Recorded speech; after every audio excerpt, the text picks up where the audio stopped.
안녕하세요. 햇담 경매입니다. 제가 오늘 소개드릴 물건은 서울시 종로구 무학동에 있는 한 꼬마 빌딩인데요. 이 꼬마 빌딩은 토지 면적 51평, 건물 면적 161평인 물건으로 감정가는 14억에 나와 있습니다. 이번 영상의 테마는 임차인이 과연 외국인이면 대항력이 있는지 없는지에 대한 내용인데요. 해당 내용이 궁금하신 분은 영상을 끝까지 시청해 주시기 바랍니다. 먼저 물건의 입지부터 보도록 하겠습니다. 물건지는 독립문역 바로 옆에 있으면서 근처로는 경복궁, 경희궁, 서대문 독립공원이 있습니다. 물건지는 독립문역 3번 출구에서 나오면은 이렇게 바로 갈 수 있고요. 근처에는 이렇게 대단지 아파트들이 많이 모여있는 것을 볼 수 있습니다. 그리고 경희궁 자이 아파트 같은 경우에는 상당히 유명한 신축 아파트죠. 이런 것들을 볼 때 편의시설이나 교통 등 입지적으로는 매우 뛰어나다는 것을 알 수 있습니다. 그런데 이 지역이 왜 아직도 개발이 되지 않았을까 싶어가지고 혹시 여기 개발되는 거 아니야? 해서 제가 한번 찾아봤는데요. 찾아보니까 이렇게 파란색으로 친 부분이 교남 주거환경 개선지구라고 되어 있었습니다. 물건지는 이 지구에 포함되어 있진 않고요. 약간 벗어난 곳에 있다는 것을 볼 수 있습니다. 이 주거환경 개선지구가 뭐냐 하면은 말 그대로 주거환경을 개선한다는 건데요. 사업 추진에는 여러 가지 방법이 있지만 대부분은 기존 주택 형태는 유지하면서 리모델링 하는 쪽으로 추진을 하고 있습니다. 이렇게 아파트가 되기 위해서는 주거 환경 개선 지구가 아니라 재개발이나 재건축 같은 그런 지구로 설정이 되어야 되는데 현재 물건지 옆이 이렇게 교남 주거 환경 개선 지구로 지정이 되어 있기 때문에 물건지는 추후에도 재개발이 힘들지 않을까라고 저는 생각을 합니다. 물건지 바로 아래쪽 지도를 보면은 이렇게 도님은 재정비 촉진 지구라고 되어 있는 것을 볼 수 있습니다. 여기 보시면은 경희궁 자이 아파트라고 되어 있죠. 이 경희궁 자이 아파트 같은 경우에는 물건지처럼 이제 오래된 빌라들이 많이 모여 있었을 텐데요. 이렇게 재정비 촉진지구로 지정이 되었기 때문에 이제 빌라들을 밀고 이렇게 아파트가 올라갔다라고 보시면 됩니다. 따라서 재개발이 되어 아파트를 올리기 위해서는 주거환경 개선지구가 아니라 재정비 촉진지구 등으로 지정이 되어야 한다는 것을 이제 기억하시면 되겠습니다. 네, 이 본건이라고 써있는 이 부분이 이번에 경매 물건이 나온 위치인데요. 여기 보시면은 메인 도로에서 조금만 올라가면은 바로 물건지가 있다는 것을 볼 수 있습니다. 상당히 접근성이 좋죠? 좀 더 확대해서 보면은 이 안쪽이 아니라 그냥 도로에서 바로 이 모퉁이에 있다는 것을 볼 수 있습니다. 그리고 해당 물건의 도면을 보면은 이렇게 지하층은 45평, 1층부터 4층까지는 25평짜리 건물이라는 것을 알 수 있고요. 여기 보면은 4층은 3개 호실로 쪼개져 있고 2층은 2개 호실, 1층도 2개 호실 이렇게 쪼개져 있다는 것도 확인할 수 있습니다. 네, 그럼 물건의 로드뷰를 보도록 하겠습니다. 네, 지금 보시는 곳이 3호선 독립문역 3번 출구인데요. 여기서 이 앞쪽으로 가면은 이제 물건지가 나오게 됩니다. 지금 보시는 이 아파트는 이제 앞에서 설명드렸던 경희궁 롯데캐슬 아파트인데요. 네, 상당히 잘 되어 있죠? 네, 이 롯데캐슬 아파트를 이렇게 조금씩 지나가면은 저희 물건지가 나오게 됩니다. 네, 이쪽으로 골목으로 들어가는 도로가 있는데요. 이곳으로 들어가야지 이제 물건지가 보이게 됩니다. 이 들어가는 입구는 이제 2차선으로 되어 있는데 이따가 보시겠지만 물건지는 현재 1차선으로 되어 있다. 그렇기 때문에 도로폭이 그렇게 넓은 것은 아니다 라는 것을 알 수 있습니다. 여기 이렇게 들어가시면은 이제 물건지가 나오는데요. 네, 오른쪽으로는 이렇게 계속 꼬마 빌딩들이 있는 걸 볼 수 있죠. 이렇게 1층, 2층에는 상가들이 있는 것도 볼 수 있습니다. 앞쪽으로 쭉쭉 가면은 교회도 보이고 네, 여기 초등학교도 보이죠? 네, 여기를 좀 더 지나가면은 네, 이 부분에서 도로가 2차선에서 1차선으로 줄어드는데요. 여기서 좀만 더 가면은 이제 저희 물건지가 나오게 됩니다. 네, 지금 보이시는 이 건물이 이번에 경매가 나온 물건지이고요. 네, 물건지의 바로 앞에는 이렇게 초등학교 입구가 있죠. 이런 것을 볼 때 우리 1층에 한번 이 초등학생을 대상으로 하는 그런 분식이나 그런 거 하면 어떨까라고 생각을 해봤습니다. 도로가 그렇게 넓진 않죠. 그럼 물건의 권리 분석을 하도록 하겠습니다. 제가 물건의 권리 분석을 할 때는 처음으로는 건축물 대장을 하고 두 번째로는 등기부 등본을 보는데요. 먼저 건축물 대장을 보는 이유는 해당 건축물이 위반 건축물인지 아닌지를 파악하기 위해서입니다. 만약 위반 건축물이라고 하면은 매년 이행강제금이라는 벌금을 내야 되고 또한 대출이 나오지 않기 때문에 이 부분은 반드시 확인을 하셔야 됩니다. 해당 물건의 건축물 대장을 보시면은 이 일반 건축물 대장 갑 오른쪽에 위반 건축물이라고 노란색 딱지가 붙어 있죠. 이렇게 붙어 있는 경우에는 이 건축물은 위반 건축물이라는 것을 의미하고요. 따라서 이 부분은 주의하셔야 됩니다. 해당 건물은 1991년 12월 2일에 사용 승인이 났기 때문에 약 30년이 넘은 건물이라는 것을 알 수 있고요. 건축물 대장의 변동 내용을 보시면은 왜 위반 건축물이 됐는지 이력을 볼 수 있는데요. 해당 건물 같은 경우에는 4층 사무소를 다가구 주택 3가구로 무단 용도 변경을 했고, 그다음 두 번째로는 지하 1층 근린생활시설을 다가구 주택 2개로 무단 용도 변경을 했다고 되어 있습니다.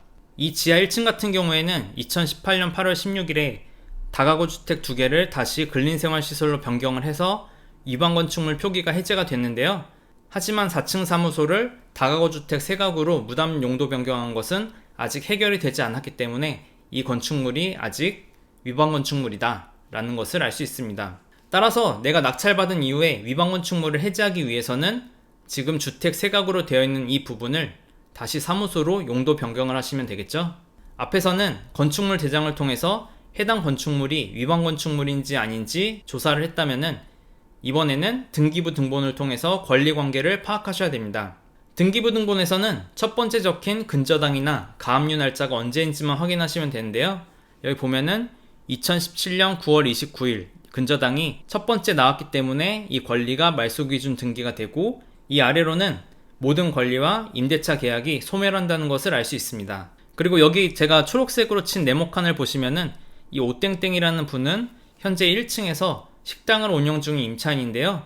이 오땡땡이라는 분이 1억 1천만 원을 받기 위해서 해당 건물을 경매로 내보냈다는 것을 확인할 수 있습니다. 해당 경매 물건은 꼬마 빌딩이기 때문에 안에 있는 임차인이 대항력이 있는지 없는지 파악해서 내가 해당 임차인의 보증금을 인수하는지 안 하는지를 정확하게 보셔야 됩니다. 임차인의 대항력 유무를 파악하기 위해서는 임차인의 전입일이 말소기준 권리인 2017년 9월 29일보다 빠른지 늦은지만 파악하시면 되는데요. 2017년 9월 29일보다 빨리 전입한 사람은 당연히 대항력이 있을 것이고, 해당 날짜보다 뒤에 전입한 사람은 당연히 대항력이 없겠죠. 네, 임차인 현황을 보시면은 첫 번째는 왕땡땡이 있는데요. 이분 같은 경우에는 외국인이기 때문에 대항력이 있는지 없는지 유무는 제가 다음 페이지에서 다루기로 하고, 두 번째로는 이 김땡땡을 보면은 전입일이 2015년 8월 26일이죠. 말소기준 권리보다 빠르기 때문에 이 보증금 1억 1천만 원은 전부 인수해야 되고요. 그 다음으로는 엄땡땡이 있는데 이분 같은 경우에는 말소기준 권리보다 뒤에 있죠. 그렇기 때문에 대항력이 없다는 것을 볼 수 있고, 그 다음으로는 갈비집을 운영하는 이 오땡땡이라는 임차인이 있는데요. 이분 같은 경우에는 사업자 등록일도 말소기준 권리보다 빠르고 배당 요구도 했기 때문에 이제 우리가 인수할 보증금은 없다라는 것을 알 수 있습니다. 여기서 앞에 있는 임차인은 우리가 보증금을 인수하는데 왜 이분 같은 경우에는 인수할 보증금이 없을까요? 그것은 바로 이 배당 요구 때문인데요. 이 김땡땡 같은 경우에는 배당 요구를 하지 않았죠. 그래서 우리가 이제 이분이 나갈 때 보증금을 줘야 되는 거고요. 이 오땡땡 같은 경우에는 이제 경매 낙찰금에서 배당을 받겠다라는 그 배당 요구를 했기 때문에 우리한테 받아가는 게 아니라 이제 낙찰 대금에서 받아간다. 그렇기 때문에 우리가 인수할 보증금이 없다는 것입니다. 그리고 다음 임차인인 장땡땡은 전입일이 늦기 때문에 대항력이 없고요. 그 다음 전땡땡도 사업자 등록일이 늦기 때문에 대항력이 없습니다. 마지막으로 이 홍땡땡은 2017년 7월 11일에 전입하셨는데요. 말소기준 권리보다 빠르죠? 그렇기 때문에 대항력이 있는데 이분 같은 경우에도 배당 요구를 한 상태이기 때문에 우리가 인수할 보증금은 없다라는 것을 알 수 있습니다. 따라서 이렇게 임차인들이 많은데 우리가 보증금을 물어줘야 되는 거는 이제 이 김땡땡밖에 없다라는 것을 알 수 있습니다. 이 왕땡땡은 바로 다음 페이지에서 설명을 드릴 건데요. 네, 이 왕땡땡 같은 경우에는 제가 봤을 때는 중국인으로 추정이 되는데 전입일도 미상이고 확정일도 미상으로 되어 있습니다. 우선 외국인이 아닌 경우에는 주민등록 신고를 하면은 이제 대항력이 생기는데요. 외국인인 경우에는 출입국 관리사무소에 출입국 관리법에 따른 외국인 체류지 변경 신고를 하면은 대항력이 생기게 됩니다. 지금 여기 살고 있는 왕땡땡이라는 외국인이 체류지 변경 신고를 했는지 안 했는지는 우리가 전혀 확인할 수 있는 방법이 없는데요. 그렇기 때문에 이 왕땡땡이 언제 변경 신고를 했고 그리고 보증금이 얼마인지는 직접 물어보는 수밖에 없습니다. 따라서 이렇게 외국인인 경우에는 우리가 확인하기도 힘들고 리스크도 정말 큰데요. 우리가 경매를 하는데 리스크를 안고 투자할 수는 없죠. 그렇기 때문에 이 왕땡땡이라는 임차인의 전입일과 보증금을 확인이 되지 않은 상태에서는 절대로 입찰을 하시면 안 됩니다. 그 다음으로는 경매에서 가장 중요한 해당 건물이 얼마 정도에 팔릴 수 있는지를 예측해야 되는데요. 먼저 감정평가사가 감정한 내용을 보면은 토지는 51평을 12억 2천만 원에 감정을 했고 건물은 1억 8천에 감정을 했습니다. 둘이 합쳐서 14억에 감정을 했는데 건물은 이제 30년이 넘었기 때문에 가치가 없다고 판단을 하고요. 따라서 토지 한 평당 2,764만 원이다 라는 것을 알 수 있습니다. 네, 네이버 부동산을 보면은 해당 물건지는 여기 있는데 이 근처로 이렇게 매물들이 있는 것을 볼 수 있습니다. 여기서 가장 좋은 위치에 있는 매물은 이제 평당 4,571만 원에 나와 있었고요. 이 물건지보다 조금 떨어진 위치에 있는 이 두 개의 물건은 평당 2,820만 원, 2,997만 원에 이렇게 호가가 나와 있는 것을 볼 수 있었습니다. 네, 네이버 부동산을 통해서 호가를 확인했다면은 이번에는 이전에 거래가 얼마로 됐는지 확인을 해야겠죠? 물건지보다 조금 떨어진 위치에 있는 물건이 2020년에 평당 2,762만 원에 거래가 되었고 물건지보다 조금 더 대로변에 가까운 이 좋은 위치에 있는 물건은 평당 4,610만 원에 거래됐다는 것을 볼 수 있습니다. 네, 이렇게 거래된 것들을 위치 보정을 조금 하게 되면은 해당 물건지는 평당 3천만 원 정도가 적당하지 않나 라고 예상을 해보는데요. 따라서 현재 감정가인 평당 2,764만 원은 시세보다 조금 저렴하지 않나 라고 저는 판단합니다. 네, 해당 물건의 1차 매각 기일은 6월 23일에 예정되어 있고요. 최저 매각 가격 14억, 평당 2,764만 원에 나와 있고요. 만약에 한번 유찰이 돼서 2차 경매 기일이 되면은 최저 매각 가격은 11억 3천만 원부터 시작을 하고 평당 2,214만 원이라는 것을 알 수 있습니다. 해당 물건이 30년이나 됐기 때문에 현 상태 그대로 사용하기보다는 이제 리모델링이 필요한데요. 그리고 해당 건물은 위반 건축물이기 때문에 대출도 나오지 않고 매년 이행강제금을 내는 단점도 있습니다. 이런 것들을 종합해서 보면은 이제 제가 봤을 때는 1차에서는 낙찰되기가 힘들어 보이고 웬만하면은 2차에서 낙찰될 것으로 보입니다. 또한 해당 건물은 재개발 이슈도 없기 때문에 내가 만약에 낙찰받으면은 어떻게 활용할지 고민까지 필수로 해야 되는 물건으로 보입니다.